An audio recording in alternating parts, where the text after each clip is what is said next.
Bem-vindo, galera! Hoje a gente vai estar falando aqui da aula de digestão e absorção das macromoléculas focado nas proteínas. Eu espero que você esteja animado, porque eu já estou, então pega seu papel e caneta aí que a gente vai lá para a lousa e eu vou te explicar como funciona. Então, a gente tem aqui o nosso pedação de bife, ou seja, que é rico em proteínas, e a proteína, então, é formada lá, então ele é um polipeptídeo formado por aminoácidos, onde vai ter lá, então, uma terminação amina, o NH2, e uma terminação ácido carboxílico, então, formando lá os aminoácidos que vão compor o polipeptídeo, e no processo de digestão a gente quer fazer, então, o catabolismo, ou seja, a conversão do polipeptídeo nos seus monômeros formadores, que são os aminoácidos. Então, aqui o catabolismo dessas proteínas, que é, então, o que a gente vai estar falando e comentando aqui no nosso diagrama. Aqui a gente tem uma representação no nosso trato gastrointestinal e algumas regiões do trato gastrointestinal que a gente vai estar comentando os processos acontecendo, como, por exemplo, na cavidade oral, lá na região do estômago e na região, principalmente, do duodeno, lá no intestino delgado, onde acontece a maior parte de digestão e absorção de todas as macromoléculas. Então, vamos iniciar. A gente inicia, então, aqui fazendo a ingestão alimentar durante a dieta de um pedaço de carne, ou seja, naquele churrascão de final de semana com a família, você acaba ingerindo aqui grande quantidade de longas proteínas, lá com seu grupamento amina e seu grupamento ácido carboxílico. Isso aqui sendo, então, um polipeptídeo. E lá na cavidade oral, a gente então não tem uma digestão química de proteínas porque a boca não produz uma enzima capaz de quebrar ligações peptídicas. Ela não possui nenhuma protease. Mas a gente sabe que na boca a gente tem uma coisa chamada então de digestão mecânica. Então aqui é representada apenas a digestão mecânica por via da mastigação, que tem o seu papel importante. Agora a gente vai começar a falar da digestão química dessa proteína a partir então de proteases que começam a ser liberadas lá na região do estômago. Então, no estômago inicia o processo de digestão química das proteínas. Então, a gente pensa que esse polipeptídeo que está aqui recheado de aminoácidos, por exemplo, cada bolinha aqui representando, por exemplo, um aminoácido polipeptídeo, aqui em sua estrutura tridimensional, quaternária, chega lá no estômago, onde no estômago a gente tem algumas diferentes células que vão estar agindo nesse processo. Para você entender melhor sobre todas essas células, toda a fisiologia de secreção gástrica, assiste lá no nosso módulo de fisiologia como ela funciona. Você vai lá em fisiologia gástrica, secreções gástricas, que a gente vai falar de todas as células de uma forma melhor e como elas produzem as suas secreções. Aqui a gente vai falar das secreções, das células e qual é a atuação, então, no papel de digestão e absorção. Então, lá na região do antro do estômago, já que o estômago é dividido em algumas porções, como o fundo, o corpo, o antro, lá o piloro e também a cárdia. Então, lá no antro tem uma célula que a gente chama de célula G. E essa célula G é responsável por liberar um hormônio chamado de gastrina.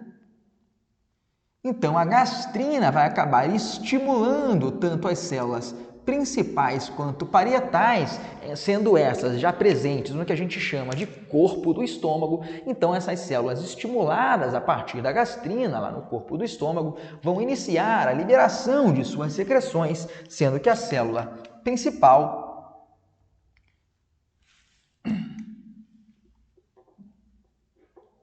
é responsável pela secreção de algo que a gente chama de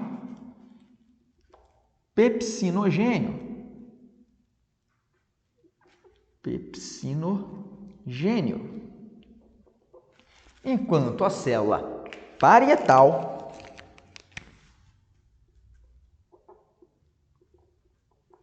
é responsável pela secreção do ácido clorídrico, que dá então um ambiente ácido ao estômago, ao suco gástrico. E o que acontece? Acontece então que o pepsinogênio ele vai ser estimulado a sua conversão, o que a gente vai chamar de pepsina.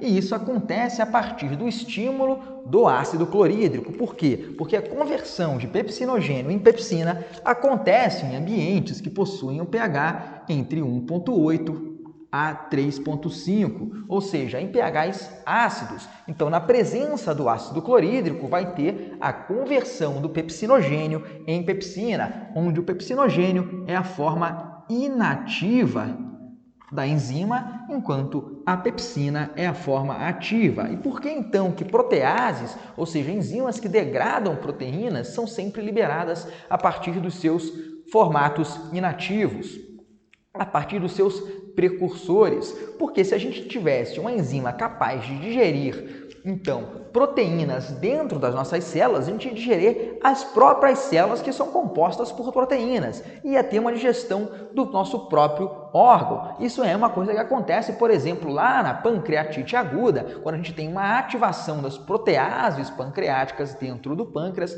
levando a um processo de digestão do próprio tecido. Mas isso é assunto para outras aulas, as aulas lá de patologia. Não, aqui a gente está falando de digestão e absorção e só entendendo o porquê que a gente vai estar sempre liberando precursores inativos para depois ter uma ativação já no lúmen, visando digerir apenas a proteína vinda da dieta.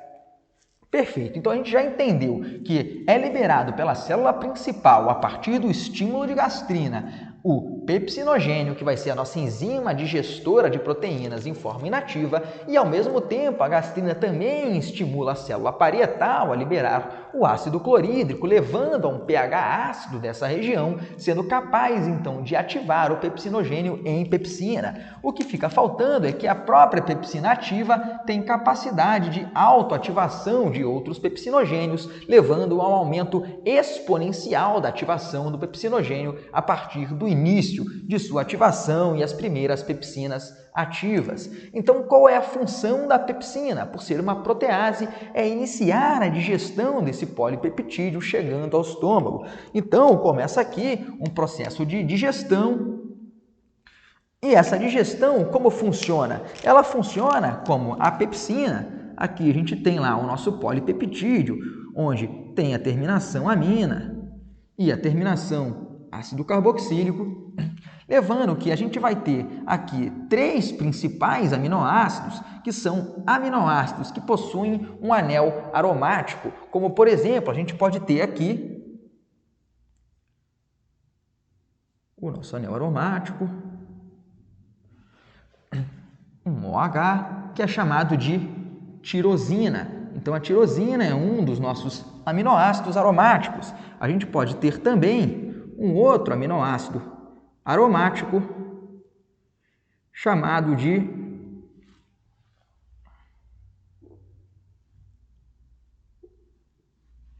fenilalanina. E além da fenilalanina, a gente pode ter também o triptofano. E o triptofano, ele tem esta representação.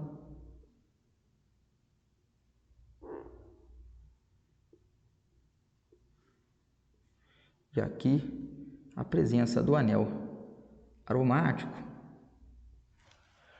Então, esse aqui é o triptofano. Ou seja, o que acontece? A pepsina tem a capacidade de quebrar, então, as ligações peptídicas na presença, então, de aminoácidos aromáticos, triptofano, fenilalanina e tirosina. Então, a gente consegue ver que há uma limitação da ação da pepsina, não conseguindo quebrar todos os aminoácidos presentes naquela molécula de proteína, e sim, apenas a gente possui lá anéis aromáticos, então se ela quebrasse apenas algumas dessas ligações, levando a não, então, a liberar apenas aminoácidos, como também apenas fazendo o quê? Uma diminuição do tamanho do polipeptídeo, levando aqui a produção de um polipeptídeo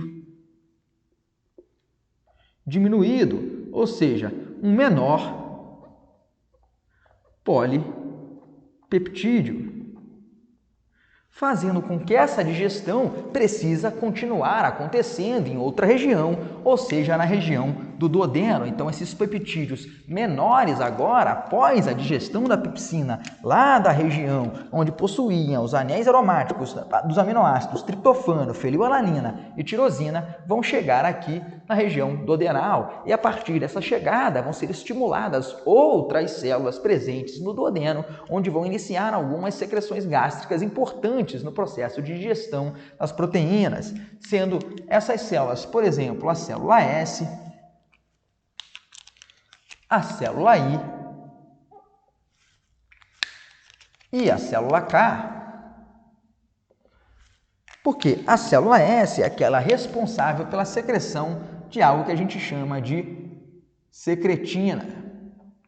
E qual é a função da secretina? Ela tem a função, por exemplo, de estimular a produção de bile, mas isso está muito mais envolvido na digestão dos lipídios. Acesse lá o nosso vídeo de digestão de lipídios, que você vai entender a função da bile na sua digestão. Mas aqui a gente está envolto na questão de que a secretina é responsável por aumentar a produção de bicarbonato do pâncreas para dentro do duodeno, para poder o quê? Para poder tamponar aquele pH ácido que estava vindo do estômago, já que a gente precisava de um pH ácido a partir da liberação de ácido clorídrico para ativação do pepsinogênio em pepsina. Então, nesse momento, a gente precisa ter um aumento da liberação de bicarbonato nessa região para poder tamponar, então, o duodeno que não está preparado para trabalhar em um pH ácido como estava preparado lá o tecido do estômago, o tecido gástrico. Perfeito. Então, aqui na função das proteínas, a gente vai pensar mais na ação da secretina em relação à liberação de bicarbonato.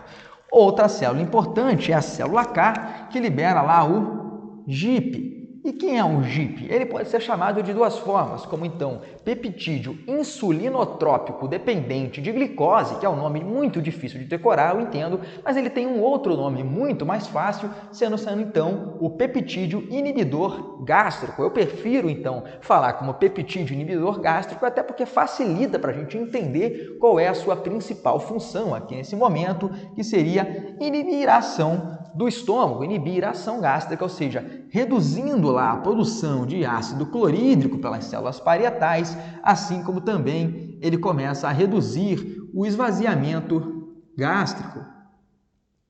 Por quê? Ele precisa diminuir a produção de ácido, assim como diminuir a quantidade de ácido que chega ao mesmo tempo, por exemplo, ao duodeno, para que tenha que passar mais tempo para que aquele suco gástrico ácido venha chegando no duodeno, para permitir a ação do bicarbonato, ter a capacidade de tamponá-lo e evitar lesões, por exemplo, úlceras duodenais lá no intestino.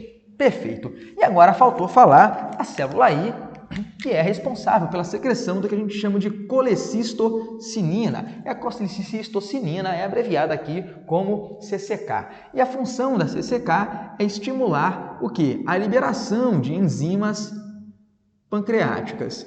E aqui a gente vai estar falando das enzimas pancreáticas, que são as proteases pancreáticas, que são responsáveis então pela digestão e absorção aqui dessas proteínas. É claro que a CCK estimula também, por exemplo, as amilases pancreáticas, assim como as lipases. Mas aqui, se a gente está focando nas macromoléculas de proteínas, vamos focar nas suas proteases. Então, o que acontece é que vai haver uma liberação aqui do duodeno, lá pelas células do pâncreas, aqui na região do duodeno, pelas células acinárias do pâncreas, das proteases pancreáticas, sendo que a gente falou que sempre que a gente libera uma protease, a gente libera em sua forma inativa. Então, a gente vai liberar aqui a principal dela sendo o tripsinogênio.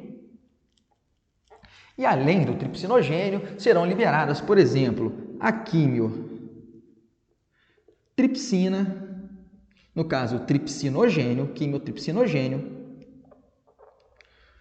também a Pro é que é a precursora que vai promover, no caso, a procarboxipeptidase, assim também como a proelastase, São todas, então, as proteases pancreáticas que são liberadas a partir do estímulo da colecistocinina. E aí a gente tem que pensar como que é, então, essa ativação dessas proteases, já que a gente tinha a ativação lá do pepsinogênio a partir do baixo pH e posteriormente pela uma autoativação das pepsinas já ativadas, a gente tem que entender como vai ser a ativação, então, desses precursores de proteases pancreáticas e, para isso, tem lá uma enzima de borda de escova, que é chamada de enteroquinase. E a enteroquinase terá a função, então, de de adicionar um grupamento fosfato, ativando quem? Ativando o tripsinogênio em tripsina. Então, a gente vai ter a ativação do tripsinogênio, que era a forma inativa, na tripsina, que é a sua forma ativa. Então, a gente coloca aqui que a gente tinha lá a forma inativa evoluindo para a forma ativa da enzima protease. E aí, como que as outras enzimas, os outros precursores de proteases pancreáticas são ativadas? São ativadas a partir da ativação da tripsina. Então, a gente precisa inicialmente da enteroquinase ativando o tripsinogênio em tripsina, para que agora a tripsina tenha a capacidade de estimular o processo de ativação de quem? Do quimiotripsinogênio em também o processo de ativação da procarboxipeptidase, assim também como o processo de ativação da proelastase, aqui em elastase, em carboxipeptidase, em quimiotripsina. Então, quem faz isso é a própria tripsina ativada. E é claro que a tripsina ativada também tem a mesma função que tinha lá a pepsina, ativando os demais tripsinogênios.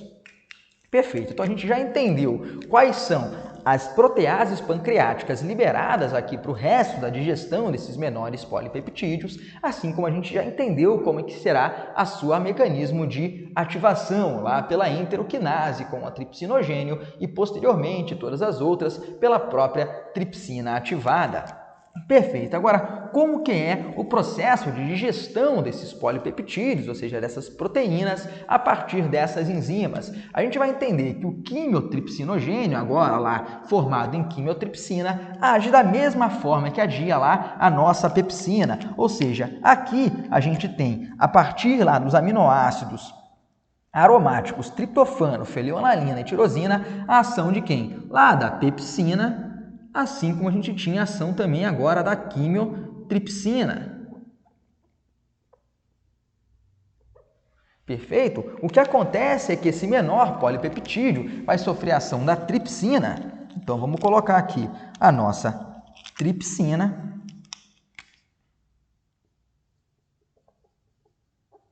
E a tripsina vai agir quebrando esse aqui a partir de quais aminoácidos? A partir lá dos aminoácidos arginina e lisina. Ou seja, aonde tiver arginina e aonde tiver lisina aqui nesse processo, será então quebrada a ligação peptídica, onde possui lá um aminoácido arginina, um aminoácido lisina, liberando aqui para a gente, nessas quebras, o que? Menores substâncias, gerando principalmente o que? Tripeptídeos, ou seja, 2, 3 aminoácidos acabam gerando aqui desse processo, como também aqui dipeptídeos,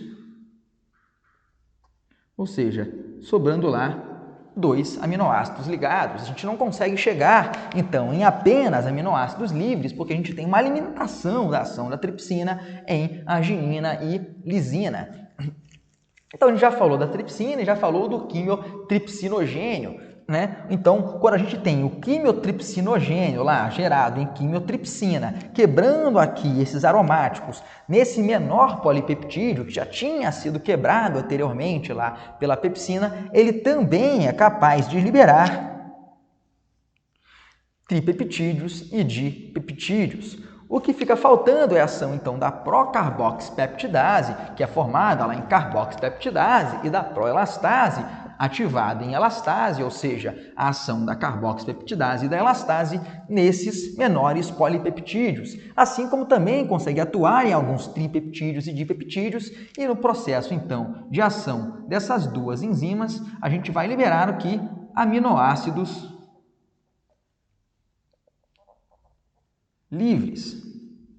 Então, começa a ter alguns aminoácidos livres sendo liberados a partir do processo de digestão. Só que a gente quer o quê? A gente quer levar no processo de digestão o polipeptídeo inicial que a gente ingeriu a partir daquele pedaço de bife, no churrascão da família de fim de semana, em aminoácidos. E a gente vê que a gente começou a chegar nos aminoácidos aqui no momento que a carboxipeptidase e a elastase, que agiam como? Elas eram pequenos Pac-Mans que iam quebrando aqui as ligações peptídicas a partir da terminação carboxílica. Então, você pode colocar aqui, por exemplo, que a gente tem os dois Pac-Mans aqui, os comedores, que são a carboxipeptidase e a elastase,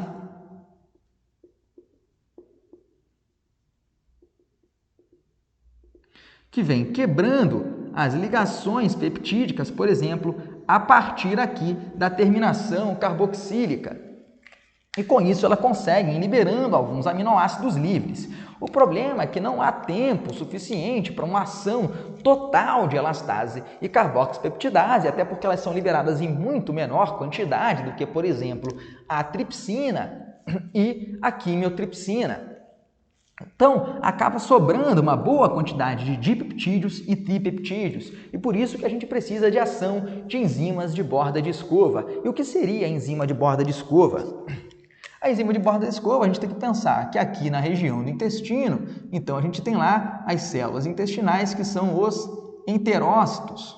Então aqui a gente vai estar representando nesse processo aqui para explicar como é a absorção da região luminal do trato gastrointestinal para dentro da célula e posteriormente para a circulação. A gente vai representar aqui uma célula absortiva que é o enterócito. Então, se a gente tem que o enterócito possui aqui o que a gente chama de vilosidades, a gente vai então ampliar uma vilosidade para entender que essa aqui é a velocidade e lá na velocidade há projeções que a gente vai chamar de microvelocidades, que são velocidades das velocidades. Então, isso aqui são as microvelocidades lá do enterócito. E nas microvelocidades, agora a gente vai representar uma microvelocidade. Nas microvelocidades, há a presença, por exemplo, de uma enzima que fica lá naquela microvelocidade e aqui uma outra enzima, que estão representadas aqui em roxinho e laranja, que são enzimas de borda de escova. Então, essas aqui são as enzimas borda de escova.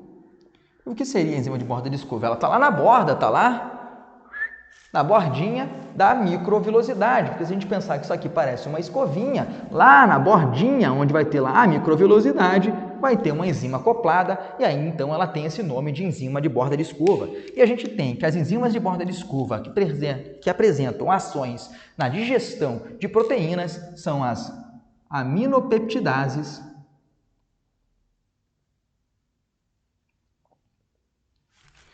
e as dipeptidases.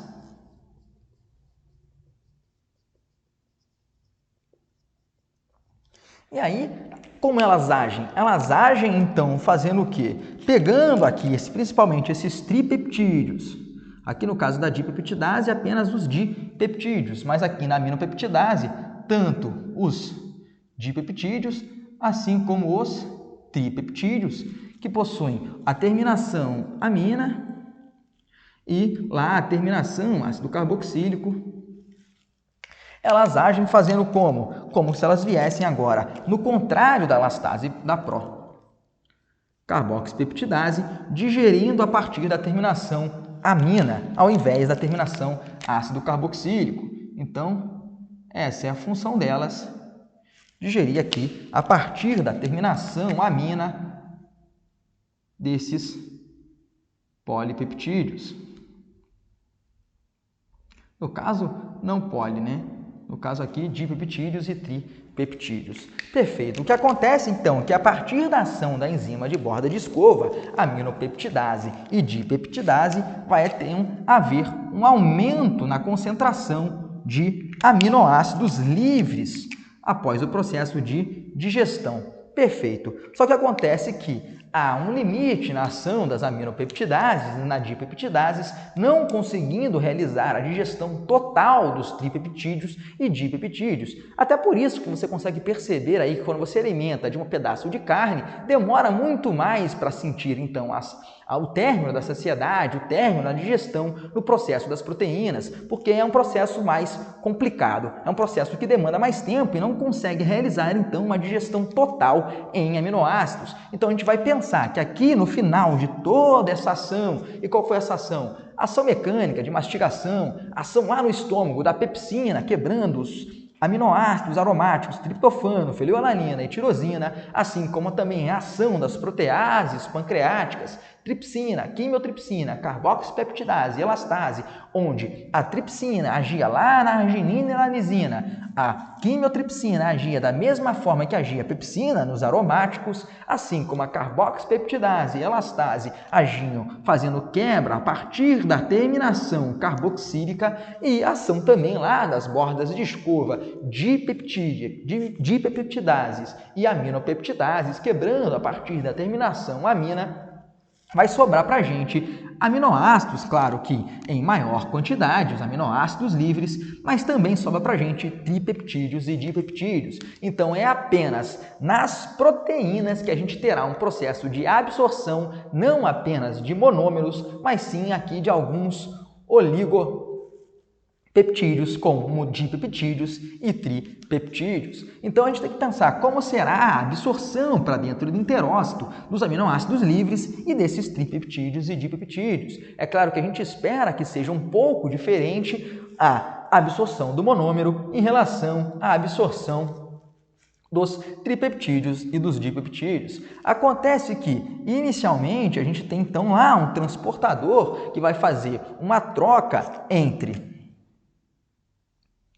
sódio e prótons H+. Então, lá no enterócito há um transportador que vai fazer uma troca entre sódio e prótons H+, fazendo que esse próton H+, volte para dentro da célula por um transporte de prótons. Então, esses prótons aqui, eles ficam sendo trocados pelo sódio a partir desse transporte, esse antiporter entre sódio e prótons H+, onde vai permitir que a partir de um transportador de prótons haja um influxo de prótons para dentro do enterócito e nesse influxo de prótons é que os tripeptídeos e os dipeptídeos pegam uma caroninha. Então, a absorção aqui dos dipeptídeos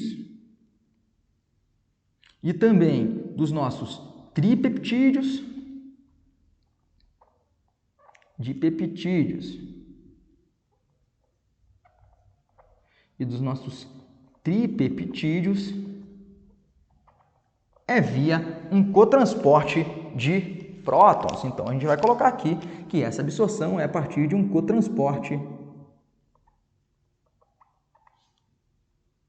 de prótons H+, ou seja, um symporter de prótons H+. Perfeito. Agora falta a gente falar de como é a absorção dos aminoácidos livres. E a gente tem que pensar que lá no enterócito, como qualquer célula, a gente tem uma coisa que a gente chama de NAK-atepase.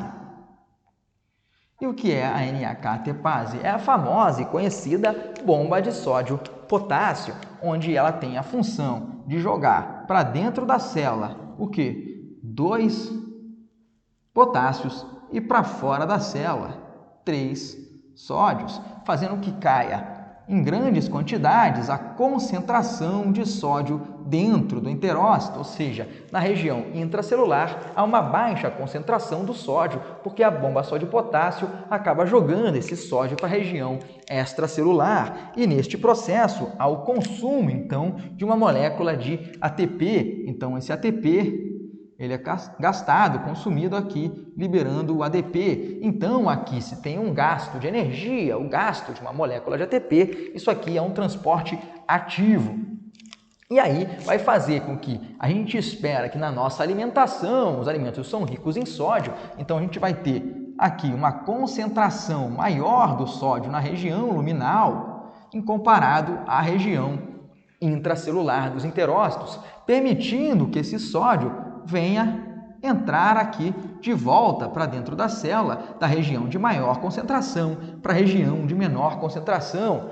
E aí, pegando uma caroninha com este sódio, assim como os dipeptídeos e os tripeptídeos pegavam a caroninha lá com o próton H+, vão pegar aqui os nossos queridos aminoácidos livres. Então, os aminoácidos livres vão passar aqui pelo Syn-Porter de sódio. Então, aqui os aminoácidos livres. Perfeito? Então, os aminoácidos livres entram no que a gente chama de cotransporte ativo de sódio. E por que cotransporte ativo? Porque isso aqui é um processo de transporte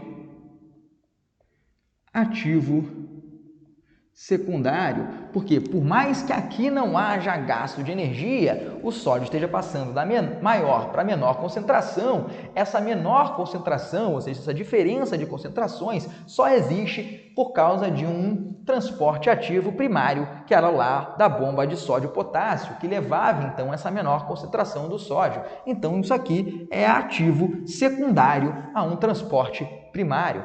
Perfeito. Então a gente já entendeu como chegou aqui. Então a gente pensa que aqui os tripeptídeos e dipeptídeos estão passando pelo Syn-Porter de prótons. Se pensar que aqui seria também um Syn-Porter lá de dipeptídeos e tripeptídeos, né? Eles estão passando aqui também junto com este próton H+. A gente tem que pensar, a gente tem os aminoácidos livres. Por mais que a gente tenha absorvido tripeptídeos e dipeptídeos para dentro aqui do enterócito, a gente não quer jogar então essas proteínas, ainda não em formas de aminoácidos, para a nossa circulação, para chegar lá no nosso sistema porta-hepático, para chegar lá no nosso fígado, para ser utilizado, então, na síntese proteica necessária para o corpo, ou seja, ou então lá para o metabolismo dos aminoácidos, vai lá no nosso vídeo de metabolismo dos aminoácidos, entender o que é transaminação, desaminação, obtenção de energia por esses aminoácidos, ou então função de gliconeogênese, gerar novas glicoses a partir desses aminoácidos. Você vai lá e você vai entender como funciona, mas a gente precisa então quem? Dos aminoácidos e não dos dipeptídeos e tripeptídeos. Então, o que acontece? Aqui no enterócito há a presença de outras enzimas digestivas. Já aí vai ser então uma digestão intracelular. E essa digestão intracelular é a partir de uma enzima digestiva que são chamadas apenas de peptidases. Ou seja, peptidases lá do enterócito. Então, intracelularmente vão haver algumas enzimas digestivas capazes de digerir algumas proteínas, que são as peptidases do enterócito, vou botar aqui do enterócito, que vai terminar de digerir então aqui os nossos dipeptídeos e tripeptídeos nesse processo, liberando mais quantidade de aminoácidos livres, restando para a gente, então, lá a partir da digestão daquele bife que a gente comeu, passando por todo esse processo, depois a absorção lá dentro do enterócito, terminando apenas com aminoácidos livres. E agora, esses aminoácidos livres, é claro que a gente tem menor quantidade de aminoácidos na circulação do que aqui na região do enterócito após a absorção de proteínas.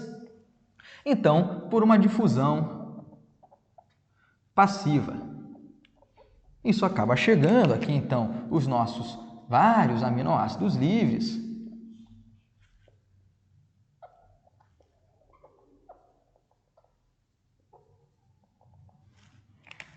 para dentro do que a gente chama de sistema porta-hepático, chegando então lá no fígado os aminoácidos livres, que serão utilizados no metabolismo dos aminoácidos. Perfeito? Então, o sistema porta-hepático, a gente já sabe, é composto então por toda a drenagem gastrointestinal, lá pelas mesentéricas superiores, inferiores, pelas veias gástricas, pela pancreática, pela esplênica. Então todas elas acabam drenando para uma grande veia, que é a porta hepática, e esse é o processo que a gente chama então de sistema porta-hepático, onde tudo vai desembocar lá no fígado, para o fígado, por exemplo, fazer a desintoxicação de algumas coisas, substâncias tóxicas que poderiam estar sendo absorvidas juntos com o processo de absorção durante a alimentação, né? E além disso, é o fígado o nosso principal tecido metabólico, então que vai distribuir essas substâncias para as suas principais vias metabólicas. E esse aqui foi então a digestão e absorção de proteínas. Eu espero que você tenha entendido, que você tenha ficado comigo aqui até o final. Muito obrigado, eu te espero na nossa próxima aula. Muito obrigado, galera, mais uma vez por ter ficado comigo aqui até o final. Espero que você tenha gostado, entendido tudo aqui sobre a digestão e absorção de proteínas. Se você gostou, clica aqui no joinha, no botão de gostei. Também não se esquece de se inscrever no canal para ajudar o nosso trabalho. Clica também no sininho para não perder nenhuma das nossas aulas. Deixa também o seu comentário aqui embaixo, sua avaliação, o que você acha que a gente precisa melhorar. Muito obrigado e te espero nas nossas próximas aulas.